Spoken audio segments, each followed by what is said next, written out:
Andrés, bienvenido. Gracias por quedarte un rato más. Ya te imaginas la pregunta inicial, que es la de cajón. ¿Cómo te sentiste de moderador?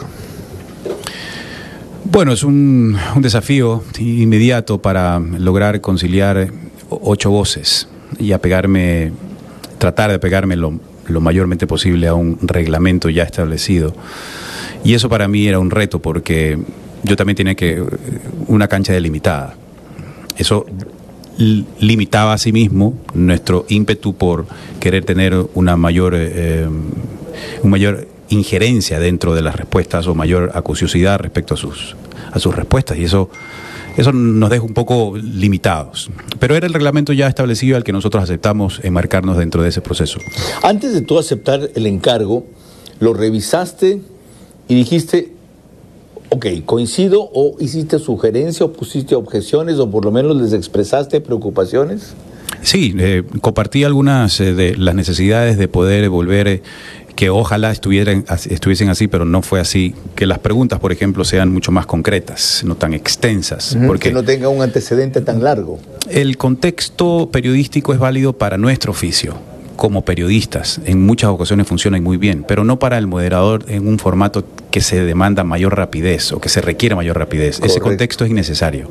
Deberíamos ir directamente a la pregunta para así también evitar y provocar una reflexión más rápida y ágil mental del candidato. Eso ojalá se lo corrija para la segunda vuelta. Y también el tema de la réplica, de la contrarréplica de los candidatos. En la reglamentación estaba establecido que nosotros debíamos interrumpir si el candidato no respondía a lo que se le preguntaba.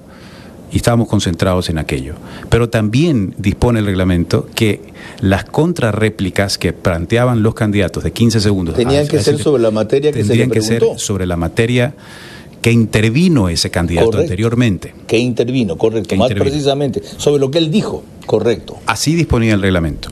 Nosotros lo aplicamos a rajatabla en el primer bloque, pero iba a haber innumerables tropiezos si nosotros manteníamos ese ímpetu, ese respeto al formato por nuestra facultad, porque percibimos que esa contrarréplica era precisamente el espacio que se tenía para que el debate se enriquezca y que el uno opine, ya sea del tema o de otro tema, y que el otro tenga la oportunidad de responderle y viceversa.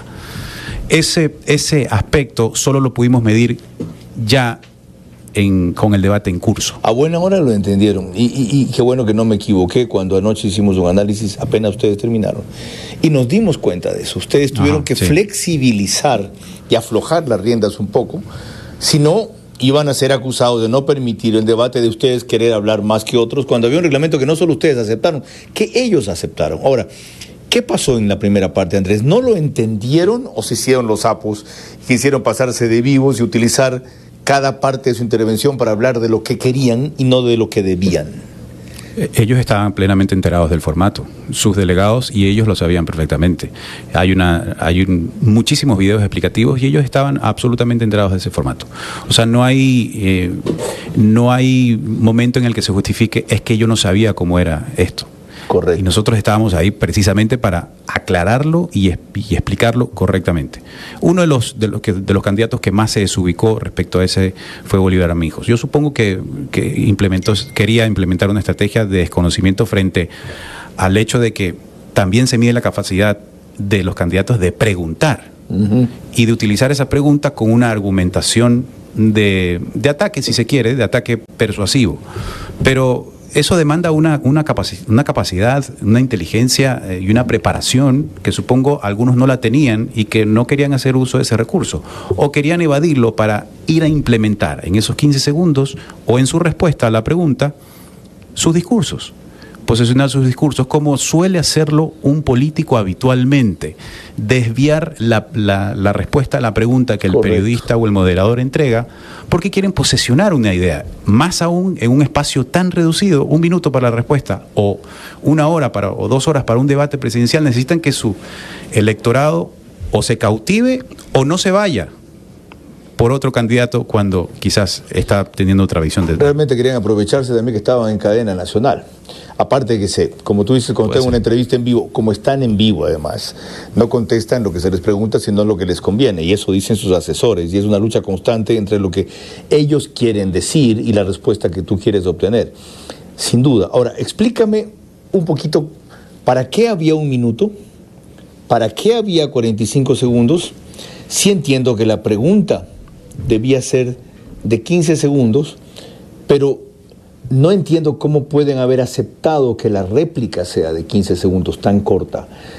¿El tiempo de 1 minuto para qué era? El tiempo de 1 minuto era para la respuesta principal del eje. Ya, cuando abría el tema. Cuando abríamos el tema, exactamente. Los 45 segundos era para responder la réplica del otro candidato. Y la réplica del otro candidato era una pregunta del otro candidato. Claro, era una pregunta, era una observación, era un comentario. No era exactamente una réplica. No, porque no había sido cuestionado ese candidato. Era una pregunta o réplica que surgía en ese instante. Ok. Ahí viene otro problema. O sea, la denominaron mal. No es eso propiamente una réplica. Una réplica es una contestación o una objeción negativa. Ahí podía ser eso, un comentario, una acotación o una pregunta. Por eso yo utilizaba varios sinónimos, porque no era precisamente una réplica a nada. Era una contrarréplica, una pregunta, una observación, su planteamiento. Adelante, candidato. Porque esa indefinición también desubica al candidato. A ver, ¿qué tengo que hacer? ¿Tengo que preguntarle? ¿Tengo que responder? ¿Tengo que a ver, y habían 2 opciones, si no me equivoco. 45 segundos respondía el que estaba interviniendo con la contestación, y luego había una contrarréplica, es decir... De otro candidato, sí. No del mismo, ya. También durante 15 segundos. Del mismo en tercer y cuarto eje, pero de otro candidato en el primero y segundo eje. Yo no sé cómo entendiste ese despelote, hermano. Si ahorita que me lo estás explicando, no te entiendo yo. Nos costó muchísimo. ¿Y qué es lo que sacaban en los sobres? Los nombres de los otros 7 candidatos que estaban ahí, de otros 6. Claro, cada candidato tenía 6 sobres a su lado derecho. Y por sorteo... Que eran los únicos. Que eran los únicos, sí, no habían más sobres. Ya, 6 nombres. Que a mí me podían preguntar los otros 6 en el orden que yo sacase eso de allí. Ajá, pero por cada eje lo sacabas 2 veces. 2 veces en uno, 2 veces en el siguiente, y tercero y cuarto, 1 y 1. Entonces ahí sumaban 6 sobres. 6 sobres. 2, 2, 1 y 1. Pero nunca, por lo tanto, uno de los 6 te preguntaba 2 veces. Te preguntaba una sola vez uno de los otros 6 que tenías en el sobre de al lado. Porque eran 6 nombres distintos, sí, ¿verdad? La misma persona no te volvía a preguntar. Eso. Pero esa persona sí podía recibir de todas las réplicas, como ocurrió con Bolívar Armijos. Él fue quien más participación en alguna medida tuvo por coincidir en el orden que iban sacando en el primer eje los candidatos, y la réplica, Bolívar Armijos. Y después el otro candidato en el segundo sobre, Bolívar Armijos. Y después, entonces... Por orden de ubicación de su mano, de coger el sobre, salía Bolívar Armijos. Qué buena lo que explicas.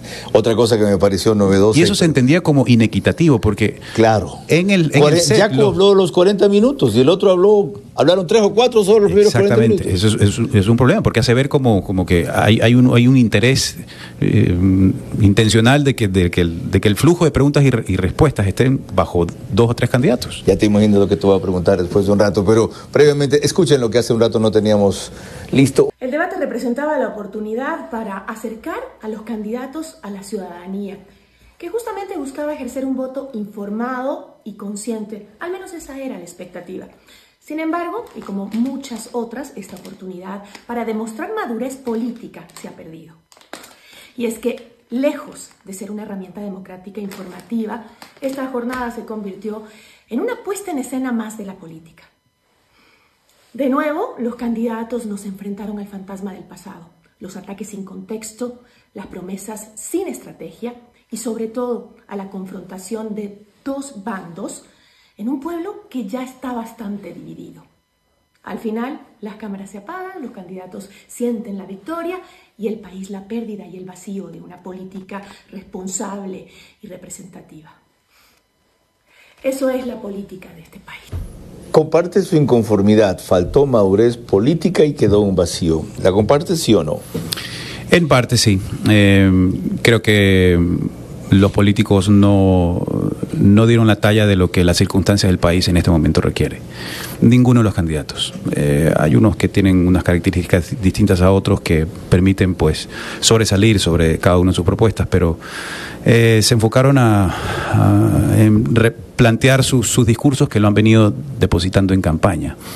Y también es cierto que en un minuto es imposible desmenuzar una estrategia y un plan, pero ellos lo sabían y saben que los desafíos de llegar a la presidencia van mucho más allá y quizás en un minuto tengan que tomar una decisión trascendental para el país. Y esta es una gran prueba para ellos que no la superaron. Formidable reflexión, Andrés. La pregunta que te iba a hacer y que es inescapable, si te lo proponen otra vez, ¿lo harías? Sí. Qué bueno. ¿Por qué?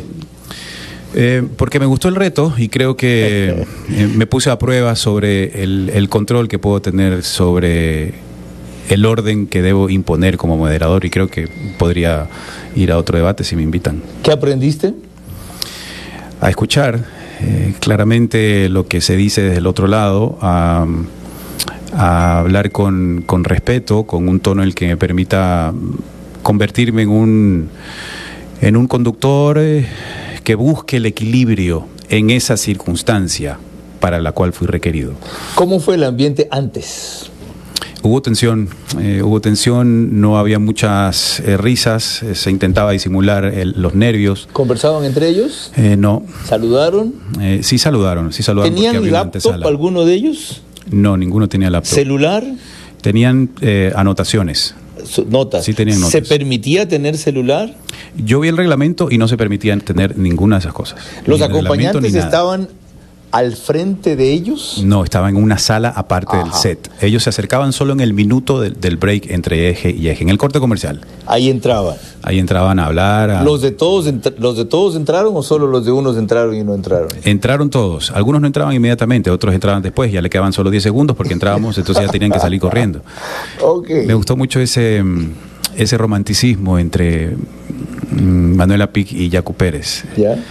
Al igual que Javier Herbas y su esposa. No sé, hablaban mucho físicamente entre ellos. Qué bien. ¿En qué sentido? Cuando vi el comercial. Sí, se acercaban, se tocaban las manos, se abrazaban. Y me llamó más la atención porque, digamos que ese era un momento para recibir instrucciones de cómo no desenvolverse. Para soporte emocional. No para soporte emocional, pero quizás el soporte emocional en esos casos vale mucho más que una instrucción de qué debo decir. Porque estando bien emocionalmente y mentalmente vas a saber qué responder intelectualmente. Andrés, gracias por este tiempo que nos has dado. No, con mucho gusto. Y por la claridad que le arrojas al debate de ayer y al papel que ustedes dos cumplieron. Andrés Jungblut, uno de los dos moderadores del debate de anoche, 17 horas 23 minutos.